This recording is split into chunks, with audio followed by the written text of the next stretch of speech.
Morning. Good morning. How the devil are you doing this fine day? I hope you're all fit and well. Actually, bear with me 1 second. Let's get rid of that. There we go. That's much better. Good morning. How the devil are you doing this fine day? Hope you're all fit and well. Today's show is going to be an unusual one right from the outset because, and I honestly can't believe I'm about to say this, our guest today is one of the candidates for the role of Mayor of London. Yes, I know. I heard it in my head, and you're right. It does sound unlikely, but I can tell you that Shyam Batra is waiting patiently in the wings.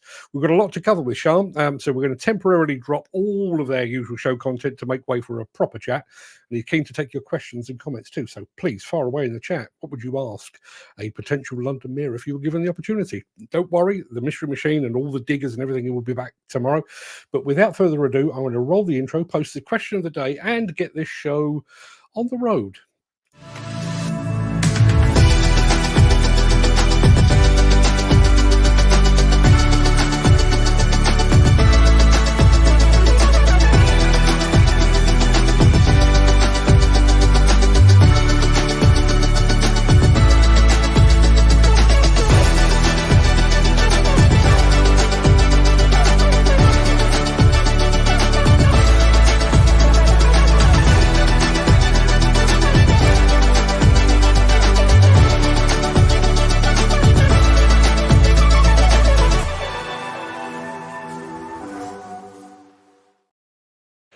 It is. What is it? It is Monday, the 26th of February. I really should know because it's my birthday.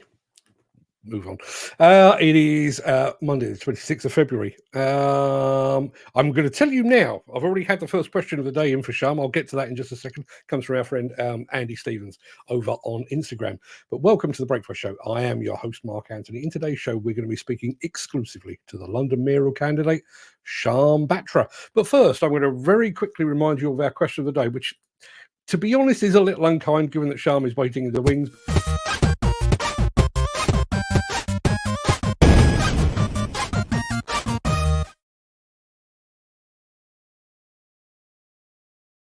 Yes, our question of the day is this. Who would be your ideal mayor of London? Now, I realise that's unfair on our guest, particularly as you haven't met him yet. And over the course of the next half an hour or so, he may well change your mind. But as it stands at the moment, I'm going with Ray Winston. Nothing to me, nothing says London quite like Ray Winston's gruff voice. And you get the impression he wouldn't take any nonsense either. Maybe the case with Shyam. Who knows? We're about to find out. Let us know in the chat who would be your ideal mayor of London. While you're mulling that over, why don't we meet a potential mayor of London, Mr. Shyam Batra? Good morning, sir. Hi, good morning. How are you? I'm very well. I'm going to put us up on the screen evenly because that's only right and proper. It's very good of you to join us. Lord alone knows why you're slumming it on the Breakfast Show, but very pleased to have you here. I guess the first question for anyone that's about to stand for London mayor is why? Why are you actually running for mayor of London? Well, I'll tell you very simply, in simple words. I'm fed up of London. I'm fed up of the situation going on and on and on. 8 years. I mean, I don't know if you saw a bit of the news at the weekend. Khan is telling on LBC to grab all the oligarchs from Russia that are living here, that are actually part of our society, to take their money and build 4,000 houses. Well, he spent 8 years. He hasn't even built 500 houses, let alone anything else. This guy is a joke. I'm here to change London. I'm quite fed up of the way things have been going for the last 8 years. It's just got worse and worse. You know, I'm scared to walk the streets myself in case I have a nice watch on or something. But it's quite diabolical. What about you? How do you feel about it? Well, I tell you what, let me put you back up on the screen. I'm not going to worry about what I think, but I'm going to go over to where I can. Mick Saunders, who lives in London. I think he's down in the Isle of Dogs or thereabouts. Question of the day: who would you have as London mayor? None. Don't trust none of them. Khan has destroyed London. I have no faith in anyone. So I guess in some ways you're in agreement. Now, I have a feeling we have one of your fans in our midst. Where's he gone? Where's she gone? Rather, Francesca Jack says Shyam is just awesome. Has to win this election. So we're balancing things Thank you, out. Francesca. I will win, and the thing is, Mark, that I am one of the public. Please, I want all the followers, all of your colleagues to know that I am one of the public, and I am sick and fed up of what has been going on. I agree with your caller. Why should you trust anyone? I don't really trust anyone, but I am the man for the job because I want to be the voice of the public. I don't want to be misleading anyone. What I say, I will do. I'm a no nonsense guy, and all my newspapers and publications have said that. It's time to change our city for a better position.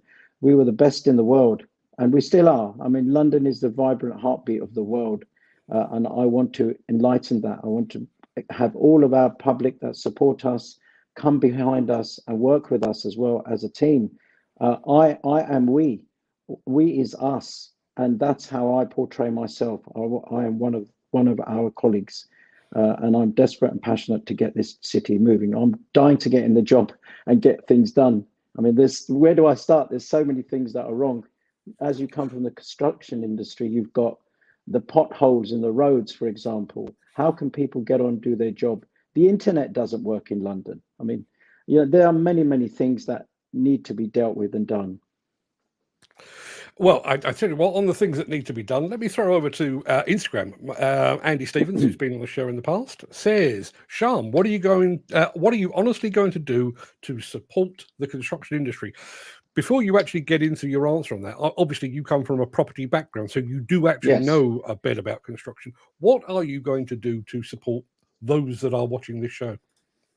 To be honest, anything that people need to be done, I have an open in my brochures. You may or may not have seen them, but it says in there that we will have an open door policy, so people can always come in on board and explain to us and ask us. There are certain things that we don't like. For example, your industry does suffer when the recessions come, and also, of course, I was reading about your embodied carbon exercise and the Marks and Spencer issue that's going on.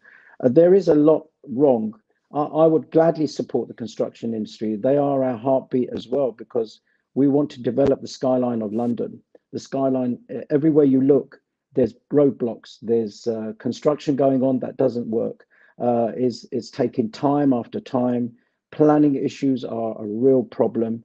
I've been speaking to a few people at the weekend as well, and they're telling me that they've been waiting for 2 years to get planning.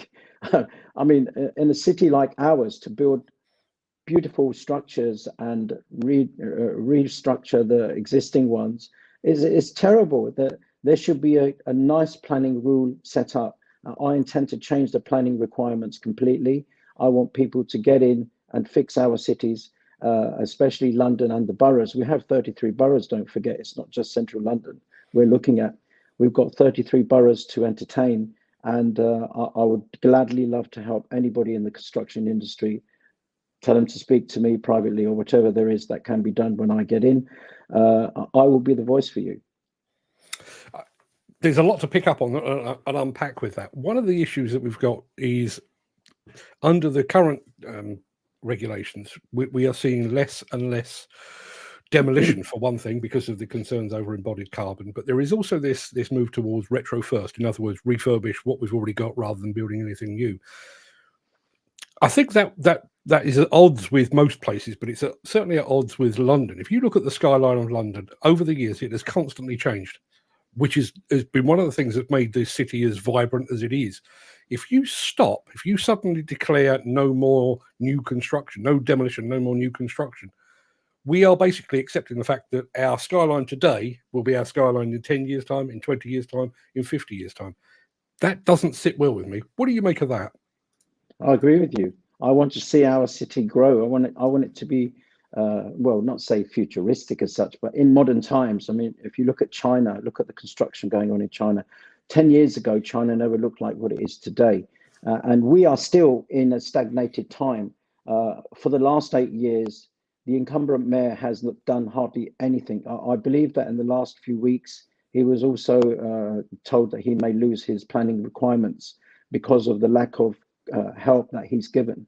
That is what a mayor is meant to do. A mayor is for the public. He is meant to serve the public and look after the city, make it vibrant, get it motivated, bring more business to come in as well. Who is going to work with us in the future? We don't have Brexit anymore. we have the mayors of the world, which he's done a deal with, which isn't a great deal. And we stand stagnated. I want to improve the skyline. I want to improve our boroughs, our city. Our city is the capital of London, of England. So it is well respected in the rest of the world. Let's bring it all back together. Give me ideas. Tell me what things you want to have done. I'll look at them and see if we can get them organized. If it works for our city and our inhabitants of our city, let's do it. I'm all for it. I'm all for supporting you.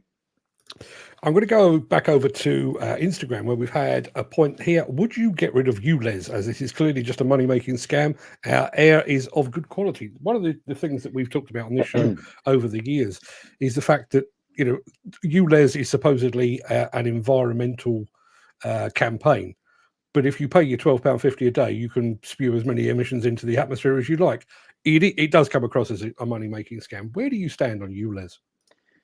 I wholly agree with everybody. The fact that people are smashing cameras today clearly shows that this was an illegal charge imposed onto the public. My view on it is that I agree with your last message you received, saying that it does nothing for the environment. It's absolutely correct. It's actually designed to fill a black hole. Currently, in November 2023, the figures I don't have updated now, haven't been shown yet. But November 2023, there is a black hole for TfL in London. The public don't even know about this. 15.3 billion pounds in debt, and creating a useless charge, which is what I want to name it. I don't call it a ULEZ charge. It's useless. It's doing nothing for the environment. It's taking money out of innocent people's pockets, making them get rid of their cars, giving them a £2,000 loan to buy electric and to spend way more money. Now, I'm very fed up with this charge. Between this charge and the congestion charge is costing me over £800 a month just to get into my city. I'm going to abolish it. I'm going to abolish all unnecessary taxes. And later on in your show, I've got something very special to offer. Well, not offer, but to give back to the inhabitants. I want to do that as the show carries on. Well, on that basis, given the fact that you've just said ULEZ is currently plugging a financial hole, how do you plug that financial hole if you do away with ULEZ? Well, I mean, it's only collecting 300 million a year. That's 65,000 cars a day coming in. These are figures that have just been shown on the internet. We don't know the true accuracy. My brochures say, transparency, not secrecy. I want to impose transparency into the mayor's office as soon as we walk in the door, because it is so important that people need to know that this mayor's office, new mayor's office, will be transparent. No one is talking about transparency. The other contestants are saying, oh, some of them are saying, yes, we'll get rid of the charge. And the other ones are saying, well, we'll get rid of the expansion of the charge. It doesn't sit with me. I don't agree with this. This is impacting on people's pockets. People could do a lot more. £12.50 a day, it's quite a lot of money for the month, 7 days a week. Then you've got parking charges. You've got all these illegal charges that have been bestowed upon the public. It's just got worse and worse. And if this incumbent mayor does walk back in the door, I can assure you this ULEZ charge and congestion will go all over the country. It'll be a disaster, absolute disaster. We're in a cost of living crisis right now because of the wars going on in the background. The shops have put up all their prices. Everything's gone sky high. People are falling backwards in mortgages. You know, how do people survive? And how do they work in London? I have no idea with the minimum pay that they actually receive, some of them. I feel quite sorry for everybody. ULEZ charge is definitely going, and I'm going to give something. I'm going to give something very good back in your show. It's the first time I'm going to do this. Okay, well, we'll come to that shortly, but we've had a question in from our friend Gary Muirhead, who says, where has the £8 billion gone for new housing? Have you seen it? Is it in an office somewhere? Where has it gone? 8 billion. As I said, I haven't seen the houses. I think they're being manufactured from cardboard somewhere on a Lego piece. I don't know, but 8 billion, I would say to you, is clearly sitting in the Transport for London debt. It's disastrous. Where has any of the money gone? We have no recollection, no idea. I think this man should be held very, very responsible when he leaves, because he hasn't answered to anybody where any of this money has grown. All I know is that there were bonds created some 4 years ago. Now these bonds are due to be paid this year, probably after he leaves. Who knows? But who's going to pay for that? You know, is it going to be another fourth bankruptcy, as there's been 3 bankruptcies already under his wings? He is not capable of running this city anymore. He has to leave. He has to. There isn't anybody I can think of that is really capable. From the parties, as soon as they become a member of parliament or a party person, they have no care for you. Yeah, I can't speak to my MP. I can't speak to anybody. But a mayoral election should be wholly and solely independent. And independent should win this, not parties. Look at the mess we're in with our country. Where is all the money of our country disappeared to? People are just giving money away to WEF and WHO without our consent. It is time that I come back to my first point. Transparency, not secrecy. It's very, very important. Prosperity, not poverty. Homeowners, not homeless. And I see many homeless people on the street. They have a story to tell. And because of that situation, they don't have a house. They can't live anywhere. And we are just being like sheep thrown into a den here and being followed and told what to do. It's not going to happen under my watch at all. I'm stopping this. There is also something called C40 that all your colleagues should really know about. They need to look onto the internet, and that we can discuss that a bit later, actually. You just mentioned the term independent. Obviously, the mayors that we've had in the recent history, obviously Ken Livingstone, Boris Johnson, Sadiq Khan, have had the backing of a major party. That brings with it a certain degree of heft and weight and everything else. You're basically standing alone. You are the Lone Ranger. Can you genuinely compete head to head with those guys? Yes, if your show actually gets televised, or if there are people in the audience listening, I sincerely ask everybody to get Batra onto these shows, because I'm being blocked, I think, because the parties are paying big money to go on these shows and leave people like us out. LBC also has done the same. I have a story to tell. I am a supporter of our public. I love our public, and I resonate with people. I go out on the streets. I go and see the homeless. How many other people are doing this? They're just sitting back, maybe on social media and stuff. I don't do any of this stuff. I want to make a difference in our city. And I don't think any party political candidate, definitely not in London, should be running London. And they've done a mess of a job for the last 12 years, I would say, even up to past COVID, before COVID. It's been a mess. How can we're a laughing stock of the world. 15.3 billion pound debt. What, 2 weeks ago or a week ago, I believe, he changed the signs of the underground, 6.5 million pounds. Where has that money gone? It really cost 6.5 million to change those signs, really? Come on, we need transparency here. And an independent like me, who is strong, able, and willing to fix London, I'll do anything it takes. Even if I have to work 20 hours a day, I'll do anything it takes to get our city back to where it was and better, with the construction industry behind me as well, helping me to build new structures and new developments across London. I'm ready. We're going to go back to Mick Saunders, who has said, what is your view on the toll charging coming into play for the tunnels and the close of the Rotherhithe tunnel? Last point, is there any truth in the talk of tolls for the bridges next? Have you heard anything about tolls on the bridges? Well, as Susan Hall didn't know how many bridges there are in London, there's actually 35 bridges. And she forgets her bus pass. Anyway, that's another story. But yes, going back to your question, I have heard that he wants to charge Blackwall Tunnel £4 a day. And also that Blackwall Tunnel money will go to Silver Street, where they want to build a new tunnel. With regards to Rotherhithe, yes, it is in question. It is there. These are all the rapid tolls that he wants to incur people to pay just because they drive a car. And I don't, just to jump a little bit, I don't know if you actually understand that the trucks, buses, coaches that enter into London, even from foreign soil, are paying £300 a day for the ULEZ charge to enter our city for 24 hours. That is just diabolical, really. And I will put a stop to all of these unnecessary charges. There's no need for us to keep. We are not New York, where there are. It's a massive city. We're a tiny little city, and we need to have the money in place with people's pockets and not be pushed and forced to have unnecessary taxes bestowed upon us. It's completely wrong. There is talk of this been happening, and they are planning to do it. He is planning to do it. Dan Cullen, who is out in the wilds of Watford normally, says, is he going to be a voice? Are you going to be a voice for all workers? And what about asylum seekers? What are your plans? Are you going to be a voice for workers?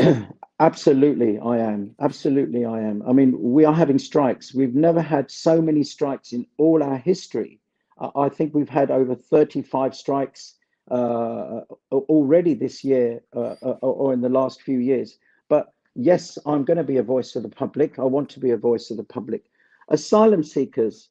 I did a show a week or two ago now with a channel on Sky, and one of the main concerns of mine is that this asylum seeker raped a woman and threw acid in his partner's face and children.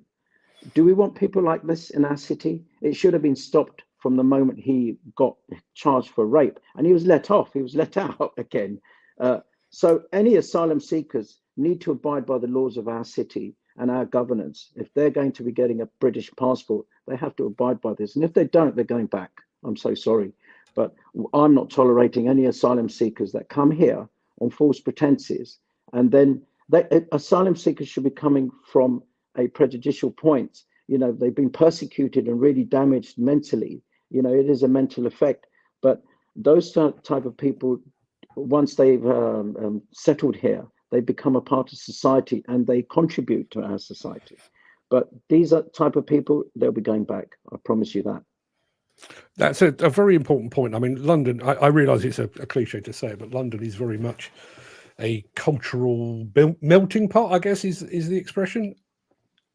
Yes, how do you go about making sure we get the right ones in, keep the wrong ones out, but also look after all of those little groups? Because, you know, it is a melting pot, but those melting pots are made of constituent parts. You know, we have predominantly black areas, we have predominantly Indian and Bangladeshi areas, predominantly white areas. How do you make sure all of that flows together and we can all just get along?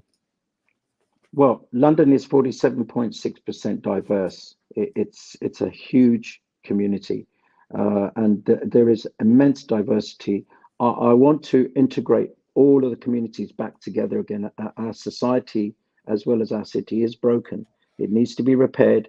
I have always said that I am non-political in this race, and I will continue to be non-political. I don't want to get involved in politics. I'm here to fix London. And for me, having this amount of diversity, it's very important to have this message sent across to everybody that we should all integrate together and help each other. When people come from abroad, I think there has to be rigorous rules put in place. It has to be beyond tests that they need to prove to us that they're going to be loyal in our country, in our city, and become British, English. I'm born here. I'm Indian heritage. I have a British passport. I abide by the rules of my passport. And I've had the lucky sense of being educated here, where my father was from India originally. And was quite a high minister in the government, but he left everything to come to this city. And I admire people like this, that when they come and they devote their time and energy to build a business, to be successful, to put their children through school, to get married here. I love that type of stuff. But when people flout the rules, and if it's under my watch and they enter our city, because asylum seekers seem to turn up in London, of all places, because it's the vibrant city. But there's going to be rigorous rules in place for me. I'm not tolerating it. I mean, if we go on about the boat people, for example, that's just got way out of hand. They all end up in London somehow. And that's not going to happen. London is an independent city. The mayor has autonomy above what he cannot do, but he can do a hell of a lot. And I'm going to protect our city and make sure that we don't have any of this nonsense happening to us.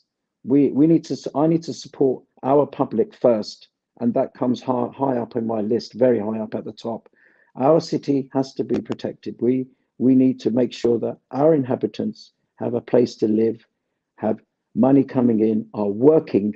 I will create more jobs under this mayoralship as well, because I know that construction is going to be very big here. When I get in, I'm going to really change our city and turn it into something amazing.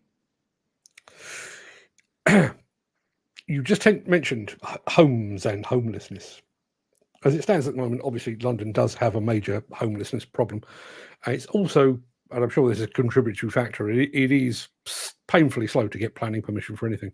What can you actually do to help? What can you, is it just a bureaucratic thing? What can you do to make houses easier to build and quicker to build?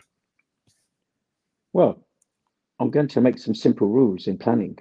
I won't go into it deep at the moment, but people will be very happy when they come to make planning requirements for buildings, properties on land. I'm going to smooth the process, make it faster and make it special, because we want our city moving, and housing is very, very important. There are many people still renting. The culture of London now, and I don't know if you know, in central London, in Battersea, for example, for a simple room to share in a flat or a house, £2,000. It's a lot of money just for one person out of 40 grand salary, for example. Well, they're not really left with much money.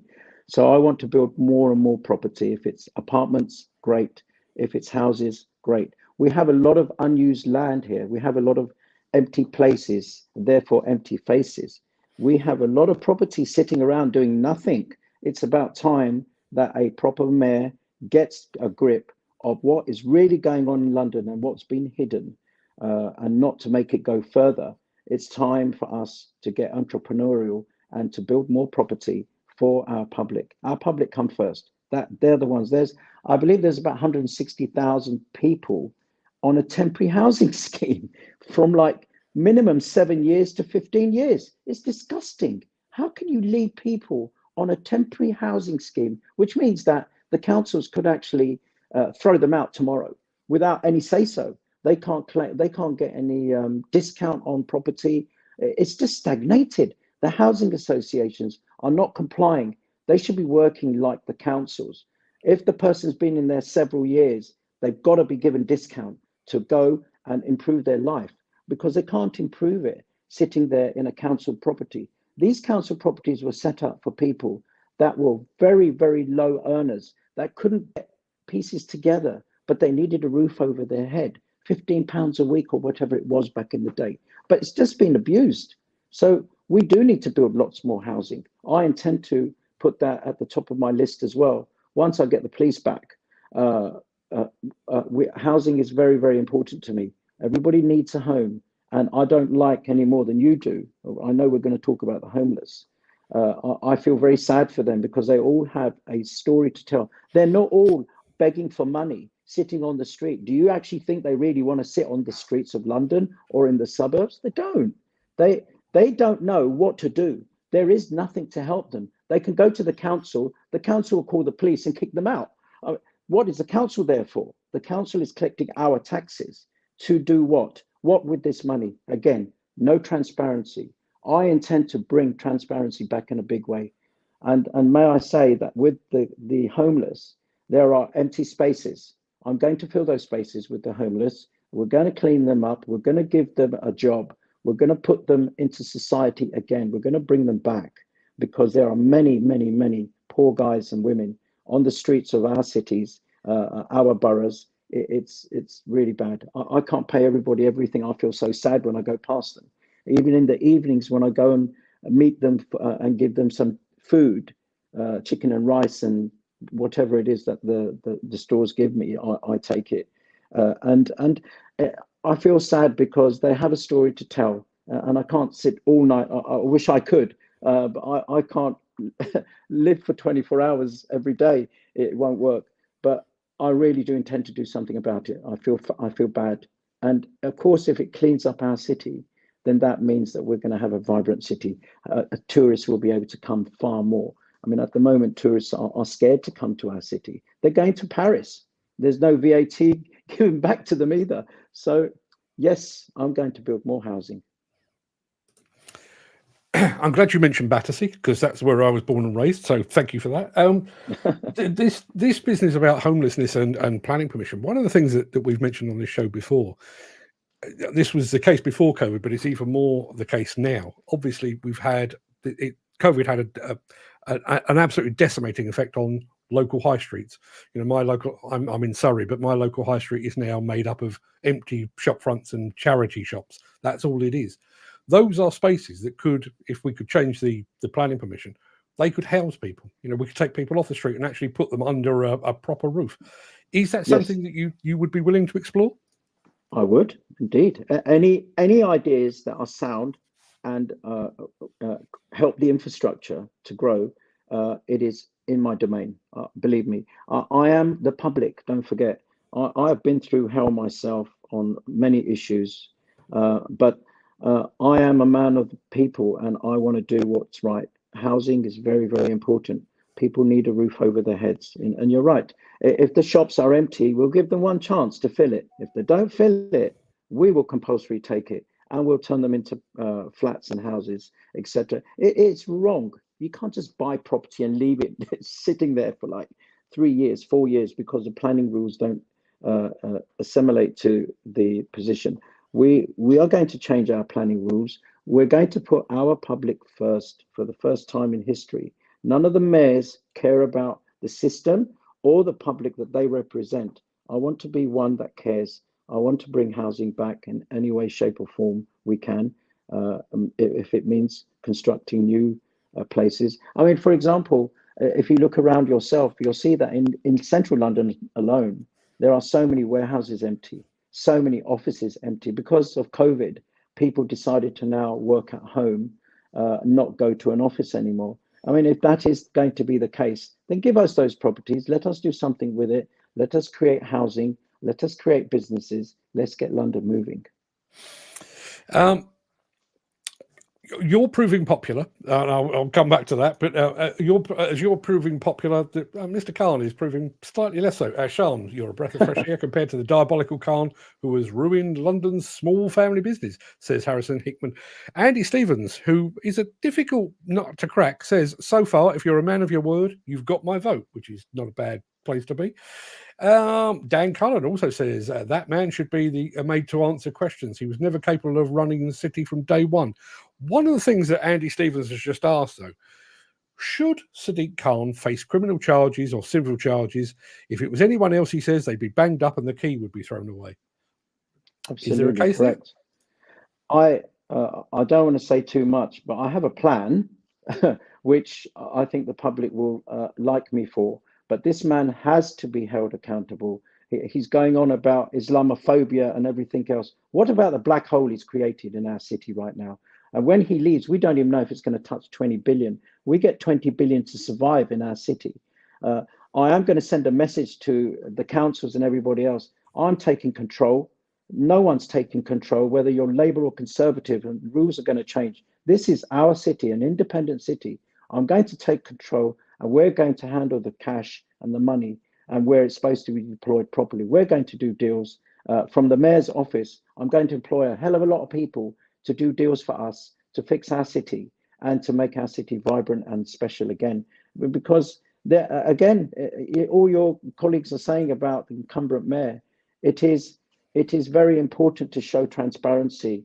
There is no transparency, a secrecy. We don't even know what is going on with these type of funds. I can't make an accusation to the incumbent mayor. I can't say anything, but what I can say is I'm going to create transparency. And I think this man, with the backing of our public, should 101% be held accountable. Why the hell is he running for a fourth term? When three terms, this is the third term, he's bankrupted our city. Does it not mean anything? How can the Labour Party appoint such a person to represent them in a marketplace now where Conservatives are tipping or may jump the iceberg. But I'm fed up of politics. I don't like politics. I think these politicians are politicians. They need a degree. They've got a degree in politics. That is what I'm sending out a message for. You guys are all politicians. You're not doing anything for the public. You're only looking at the money you can print or the money you can make and enhance your careers. I'm not like that. I don't even want the publicity. I don't even want to come onto shows like this and stuff, but I do, because it's the only way to get my message across. I'm being held back by a lot of the TV channels because I'm good, because I know my stuff, and they don't want a independent man running London. They'd rather have a party because they get paid an awful lot of money to put them onto those shows. No, it's not happening. I'm going to win with the support of our teams, our people. Put me in place, and I swear to God, I will fix our city the way it should be fixed. Mick Saunders says something close to my heart. If you get in, will you restructure Transport for London? Give us a break in East London from the marathon? I'm not so sure about that. And stupid bike rides, and get rid of the bike lanes. Run the marathon from West London and the bike rides and lanes. Now, just a very quick point on bike lanes and bicycle superhighways. Before that was introduced, the average demolition contractor was, when you take down a building, I'm not going to bore you with the details, you're in property, you know how things work. Take down a building, you create debris. To get that debris out of London to have it recycled somewhere, the average demolition contractor was taking 20, 30, possibly even 40 truckloads of debris off-site every single day. Because of the congestion caused by the cycle superhighways, we're now down to about 8. It's made demolition and therefore construction less efficient. What can you do to sort that out? And please don't ban the marathon, because I quite like it. I would never take part, but I quite like it. Yes, no, I agree with you. Our London is very stuck at the moment. I mean, I myself, I get lost because now to get from, say, Marble Arch to Soho, 20 minutes, maybe more. The 20-mile-an-hour silly lanes that have been created, the vast array. No, I'm all for people. If people want to cycle and be healthy, it's no issue. But to take up such a road, like Park Lane, for example, which is a very large road, you know, even at 1 o'clock at night, the queues are horrendous. You can't get out of Berkeley Square at 1 o'clock because the roads are all completely blocked. And yes, I am going to change TfL. TfL got another thing coming. It is diabolical what's happening. I believe TfL take around 50% of the ULEZ charge for themselves, 300 million a year, which is what it's planning to bring in. It's hardly going to fix a hole in Transport for London, 15.3 billion pounds so far. I am going to restructure it. It needs a whole new restructure, as does the whole of London's operational systems that the mayor controls. We're going to take a charge of everything. I would also like to talk about the police with you at some point. Okay, we'll come back to that in a second, because that's one of the questions I've got on my list here. Dan Cullen says, this man seems to be a genuine guy, which is good to hear. But he also says, how do we vote in the mayoral election? I believe where and when? Yes, May 2nd is polling day. The polls are really ridiculous, putting Khan and Susan Hall in front and all this rubbish, and the bookies. You need to tell all the bookies to please wait until the real election starts, which is next month after March the 27th, when there are 330 names have to come from 10 different boroughs in 33 boroughs, and £10,000 has to be paid. And that's when you'll see the real people running for the election. And after that, things start to move. But you can go, I believe there'll be a polling day in every borough, in every area. We should have lots of polls. And I also believe that you can do post by, you can also send the vote in by post, which you should really record it, deliver it with, given that what may happen. I'm not saying anything, but who knows how these pollings are done after the event. But you can go pretty much everywhere. It'd be almost, I think it's the time when the council elections on and stuff. So my name will be there, Shyam Batra. My name is Shyam Batra, but I use my name and I've had permission from the GLA to do it as an AKA, but people know me as that. So yes, you can vote on May 2nd this year. we'll come back to where and when and everything else in just a moment. But obviously, I've already said I'm a Londoner by birth, proud Londoner. Don't particularly like London these days, mainly because of the thought that I might get stabbed while I'm visiting, which is an awful thing to say about your home city. You've mentioned the police. What do we do to fix the London streets? I think particularly knife crime, I think I know a few people have mentioned that. What can we do to fix the London streets? Well, I'm sorry to say this, but I bought a stab vest with some of my team and myself, and we went out to the boroughs. I won't mention where, but I met some people with balaclavas on. And I tell this story now because I can tell it. I was very scared to approach these people, but I said, look, you're one of a set of gangs. Why are you doing this? For what? When you grow up, you're going to be a man or a woman or whatever. You're going to embody yourself into society again. Now, the thing is that why are you doing it? For what reason? And they are frustrated. They are fed up of the system. They don't like the current mayor at all. And that's why he has a Range Rover, £400,000 Range Rover, taxpayers' money, with armed bodyguards, and I believe somehow flies in a helicopter here and there. So these people are very angry, and they have nothing to do. And I've told them that I will open up new youth centres. I will create a new system for everybody. I want to integrate people back. Our public are suffering as well because we also live on tourism. You know, there was a time that London used to get amazing tourism, but around the world now they know about knife crime. They don't want to come. They're scared.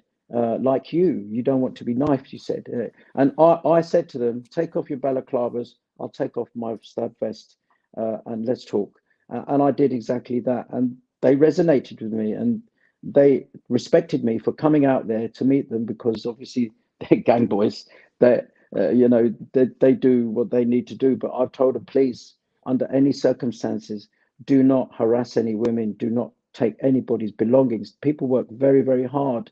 It doesn't matter if they're from the borough or from the city. They work extremely hard. They come home tired, and last thing they want is someone approaching them, say, give me your watch, or I'm going to throw acid in your face, or take your car. I'm going to try my best. And that brings me on to the police. The police, for some reason, are not out onto the roads. It's called a stateless society. This reminds me of Batman, Gotham City. I'm Batman, and I'm finding it extremely difficult to ascertain it into my mind as to why the police don't come out when there's a robbery, when there's a rape, when something's gone wrong. They've got all the cameras under the sun, and they're not doing anything. I intend to bring them out. And also, I have a home for them in all the boroughs, most of the boroughs, and London. I'm going to put them into a home so that there is no excuse for them not to be around central London, and bring back community police. I want a meeting with the commissioner.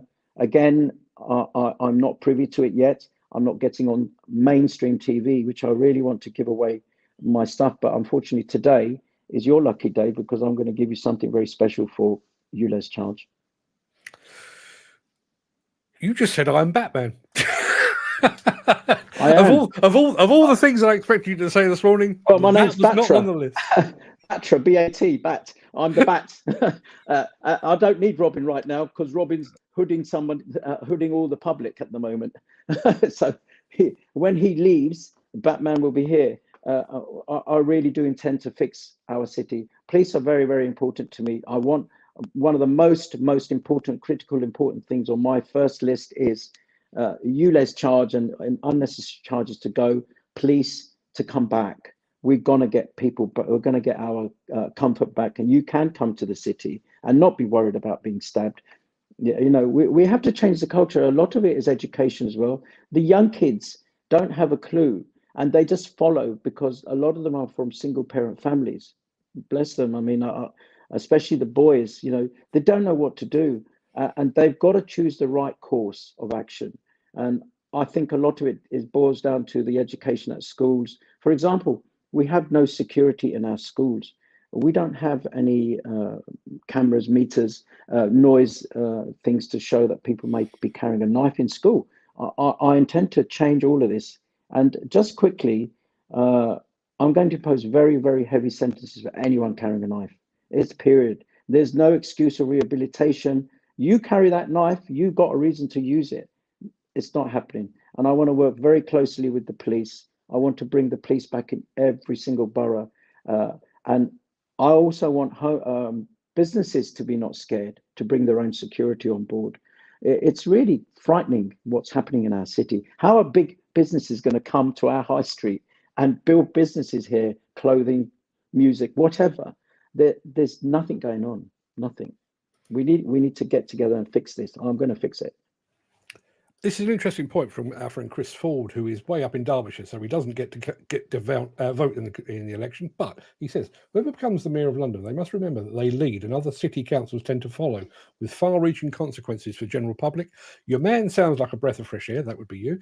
But time will tell, and history will be the judge. That's, to be honest, that was why I've made such a song and dance about this suggestion by the London Assembly that we should effectively discourage demolition, because if that gains traction in London, the chances are it will then gain traction in Birmingham, in Manchester, in Glasgow, in Newcastle, and everywhere else.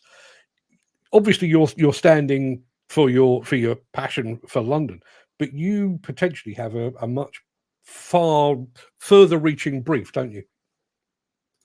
Yes, I'm standing for London.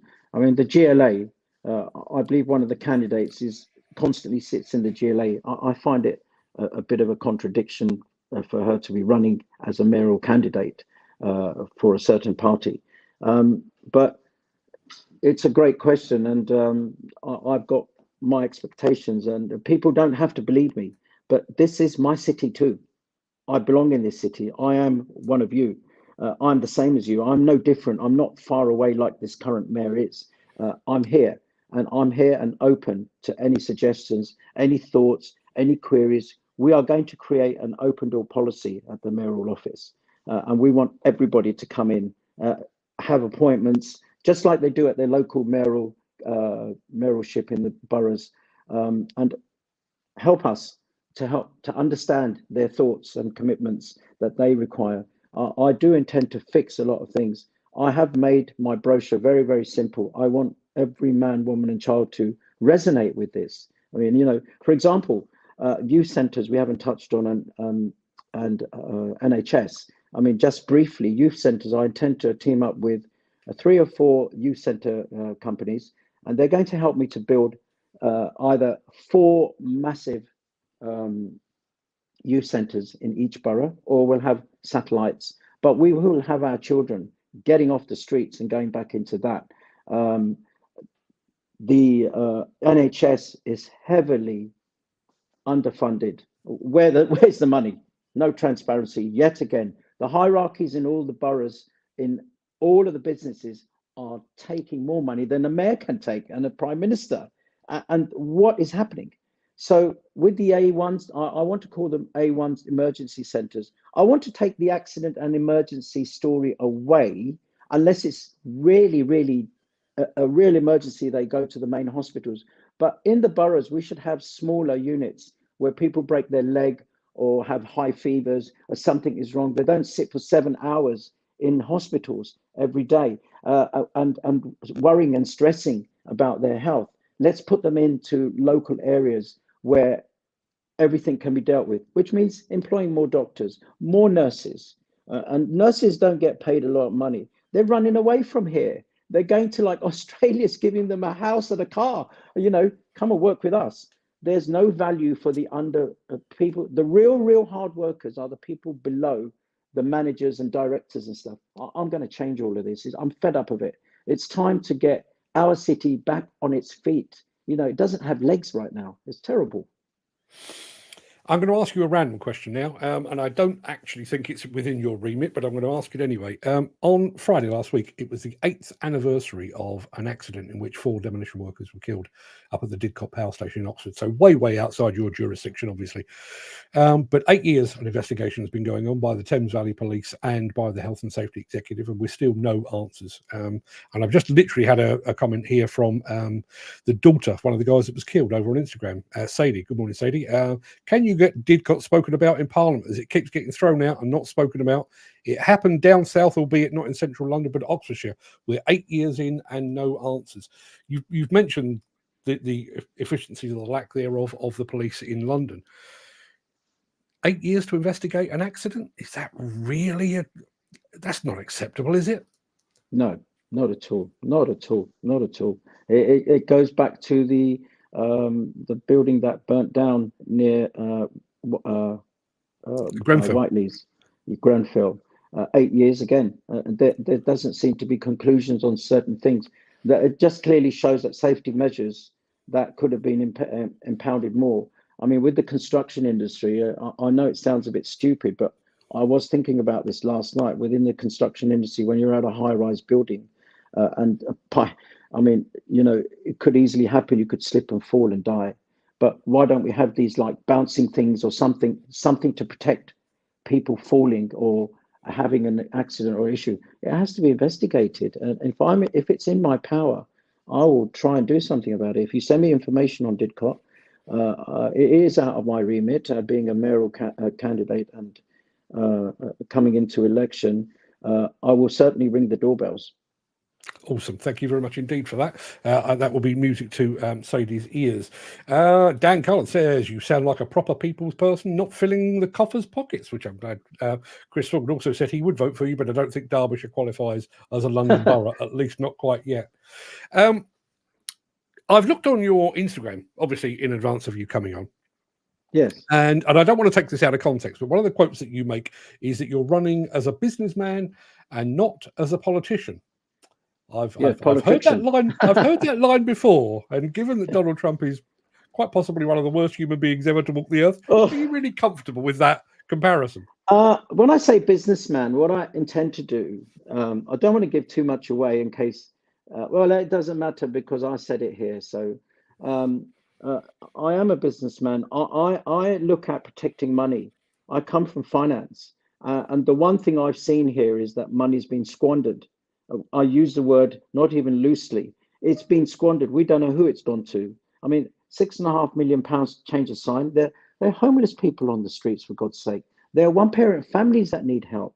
There are people that you're forcing to sell your car for £2,000. £6.5 million is a lot of money. It could have gone a long way, but it's just come out of a bankruptcy of a minus £15 billion debt that this guy has got, and he just goes and squanders more. He's apparently spending money like water. It doesn't make sense to me. But yes, I am a businessman. In the realms of a businessman, if I am capable of going to 80 mayors around the world and telling them not to do C40 and coming to work with me in the office with all of our communities and all of our major cities of around the world, how much business do we all get? We get horrendous amount of business. And then we can create more jobs and bring ambassadors in to go out and see these people. So yes, I am a businessman, but in a good way, not in a bad way. I've been successful and broken by the system as well, and for no reason whatsoever. So I do it in a good way, in a positive way. I use my business tactics in a positive way. Chris Ford says, money can fix most things. True enough. But where is this money coming from? There's only so much in the pot. You can cut so much waste, but you'll have to cut back on what a lot of people consider to be important to them. Yes, I mean, I've already asked the question in a roundabout way, doing away with ULEZ and that kind of thing. Where does the money come from to make all these positive changes that you have planned? Amazing question. I'll try and answer it, but I don't know if I'm answering it correctly.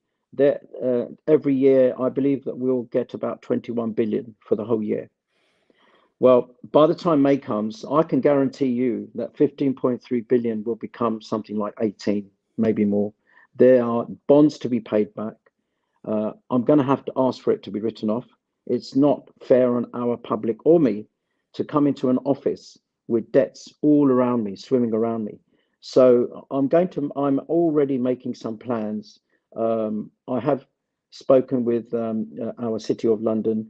For the first time, we have great communication with the City of London. And they're a lovely bunch of people, amazing people, very hearty people, and love their city very much. So I can't say too much about it, but I would say watch this space. The money will come, and it will come from the businesses that we own and run, and turn them into profitable places. That's why I want to be a businessman in that room, because I'm going to turn negativity into positivity. I hope that answers your colleague's question. I'll leave that up to him, actually. Two things. I'm going to go with this one first. Dan Cullen says, what could you do about developers sitting on land and not delivering developments until prices rise, which is an ongoing problem? Again, going back to all things planning related. And then Gary Muirhead, rather, says, what are your views on HS2? What are your views on HS2?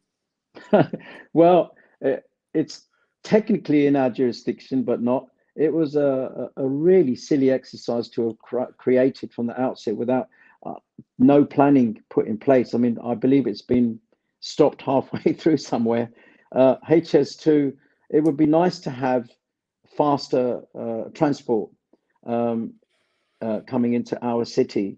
And I don't know much what I can do about it, what powers I have to make anything better on that side. I'll have to investigate it a bit further when we get into office, because it would be good to get faster commute into London and out. And I know that lots of people do travel from far away to just come into London to work. And because London is the heartbeat of the capital, it will be quite important to see where this HS2 is going to go, how it's going to be finished, what's going to happen. Still in the air, we don't know, do we? In that case, I'll throw that one back up. That's from Dan Cullen, who says, what about developers? This is a common practice among developers and house building companies. They buy up plots of land and then sit on them until the price is right, and then they start building on them, which basically means you're holding the country to ransom, effectively. Well, basically, if that's what they're going to do, and they come to planning, they'll be left on the platter, because they have to start conforming with. There's no point buying land. Land without planning is worthless, as we all know.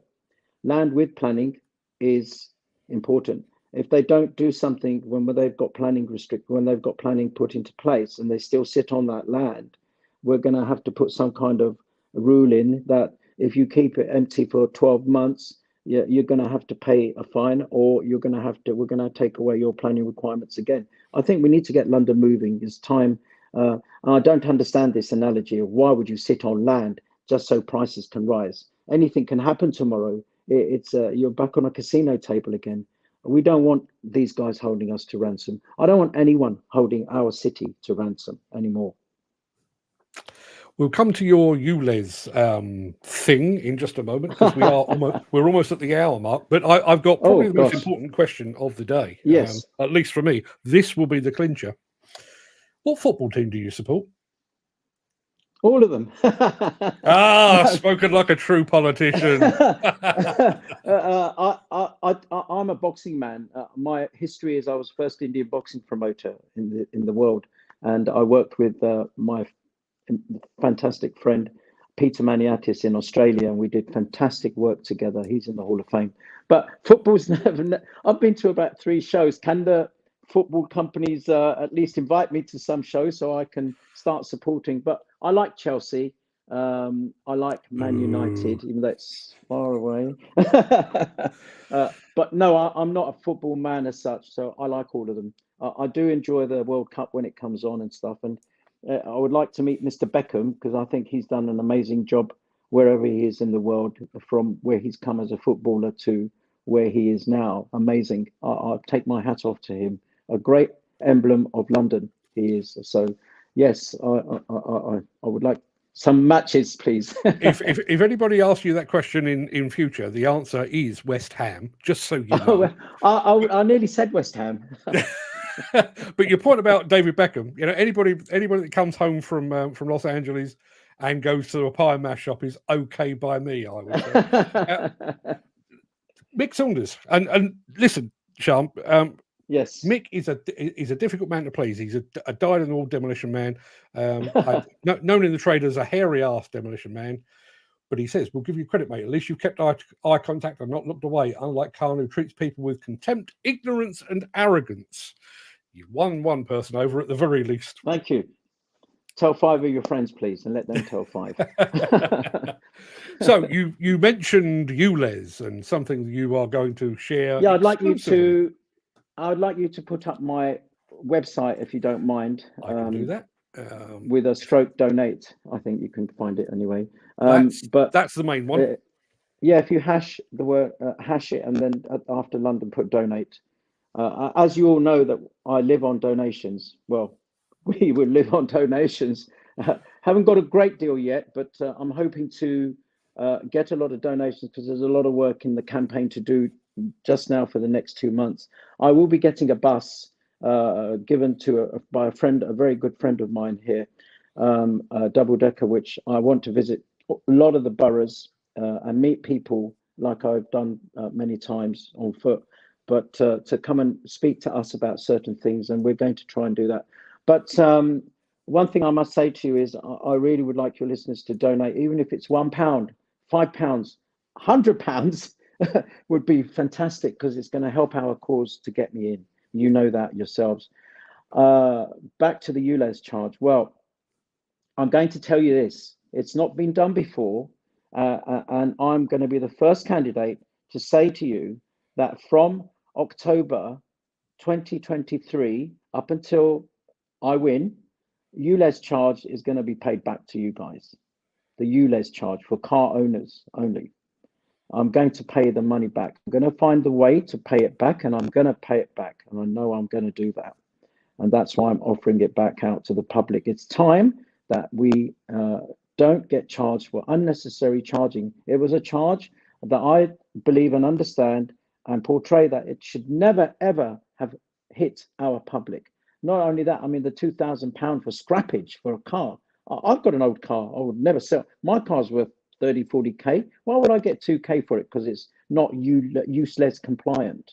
So if your people are really happy to hear this news, then please pass it on. I'm going to give from October, end of October, to when the election finishes, the charges that people have paid for £12.50 a day to come into their city. Their city. They have to pay to enter their city. Should never have been taken out. The government should be embarrassed to allow such a mayor to have done such a stupid thing. I told you football was a contentious subject. Mick Saunders, he was right on your side, and they said Chelsea and Man U, bloody hell, that's it. I've changed my mind. that's how fickle the electorate are. Gary Muirhead has asked, is there going to be a new airport in London? That's been one that's been up in the air, if you'll pardon the pun, for quite some time. Very good question. I say to you yes and no. And City Airport, I've been to a show locally near the show, a Sky show down there, which I go regularly to. City Airport is quite small. It just caters for shorter trips. I think let's turn that into a really good airport. There's a lot of land over there. We can do a lot of stuff over there. I think it's a great idea.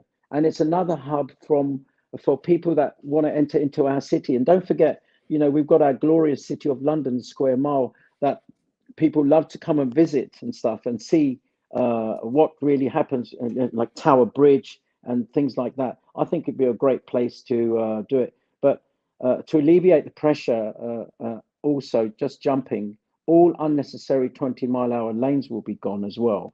And we're going to bring back our city better. But let's focus on this idea of another airport. I think it's a great idea. I really do, especially in London, especially for heliports and stuff like that. It could be quite interesting for people to move around, because we want to get the London city moving again as well. But it is not. It's standstill everywhere. Jim Turner, who again is outside of your jurisdiction, but says London and the country needs to be run like a business. There's no such thing as free money. You speak a lot of sense. I would vote for you, he says. There you are. Thank you so much. You're really winning over Derbyshire. I don't, you know, tell your friends, today Derbyshire, Jim, tomorrow the capital. I'm going to throw this back up when I can find it. That's the donate one. I tell you what, that's the website. It is Shyam Yes, Batra. it is. Yeah. Yes, and people can contact me on Instagram. Follow me as much as you can. Spread my word around everywhere. I really want to make a difference. I need your help. I so much need your help for donations, even if it's £1. It doesn't matter. Please send in the money, because I want to do everything I can to win this and win the hearts of our public. I really want your hearts. I'll give you mine.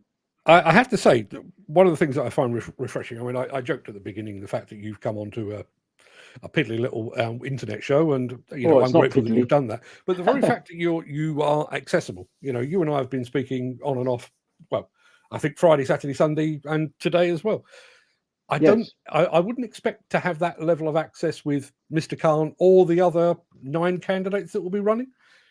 You are actually being the people person. You're not just saying it, you're actually doing it. I want to. I am the person. I'm the man next door to you. I have an open door policy. I'll speak to anybody. I'm not scared of speaking to nobody, or going up in a helicopter. If I can get to go in a helicopter, great.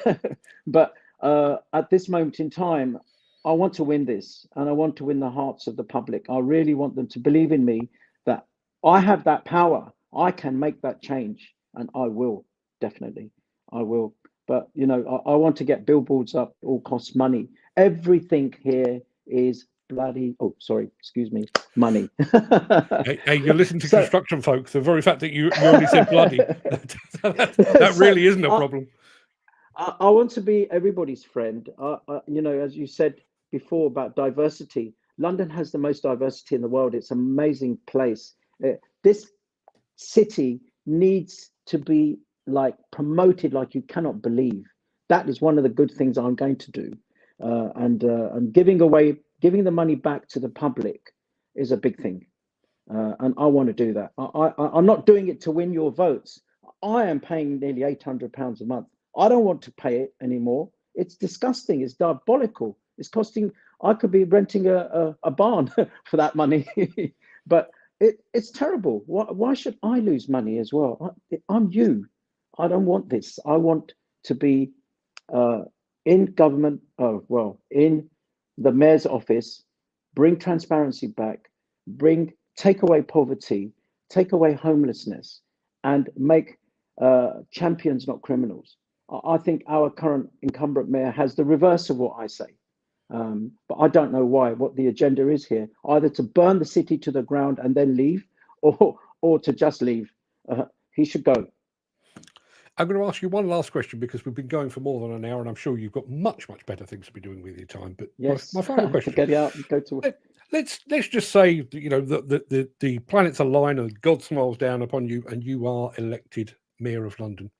Your first day in the office, you slip your feet under the desk, you take a deep breath. What's your first point of action? What is the first thing that you say? Right, that's it. That's where we start. All unnecessary charges go, including ULEZ charge, congestion charge. My next phone call will be to the Commissioner of the Police to call him over and get the police back out on the streets. I want security. I want massive security put back on the streets like it's never been done before. And then everything else is every other business. There are lots of things to be done. I will encourage lots of colleagues of yours to join my Instagram and Facebook, whatever. And I will want to bring members of the public back into our office. I'm going to need a lot of people, a lot of workers to come in and help us build back our city.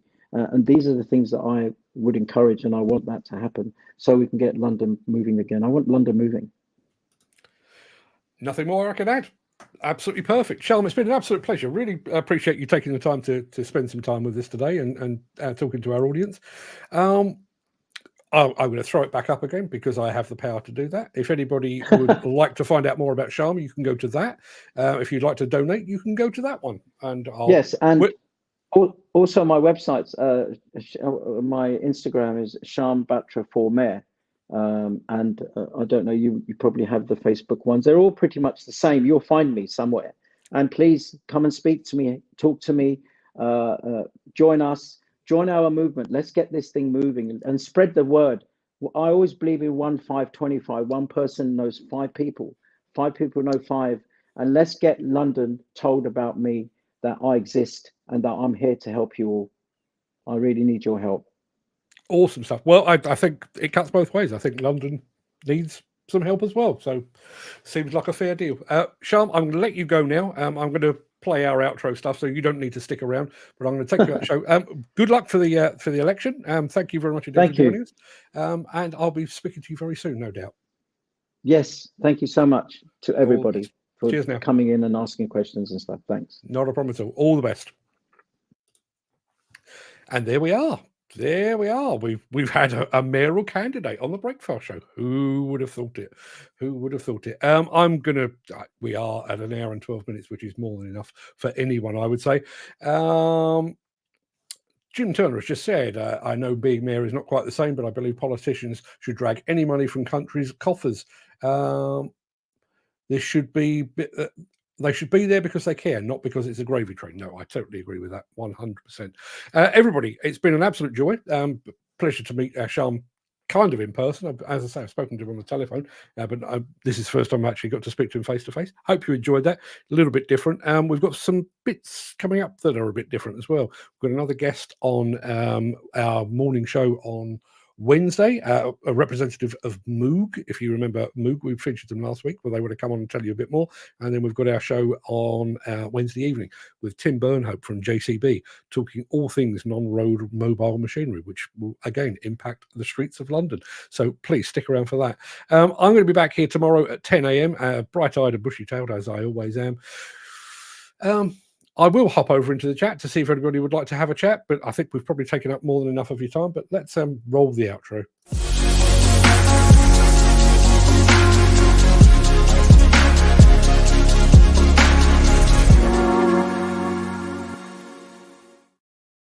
Yeah, looks like all of the questions are done and dusted. So everybody go and have a fantastic day. I'll see you tomorrow. All the very best.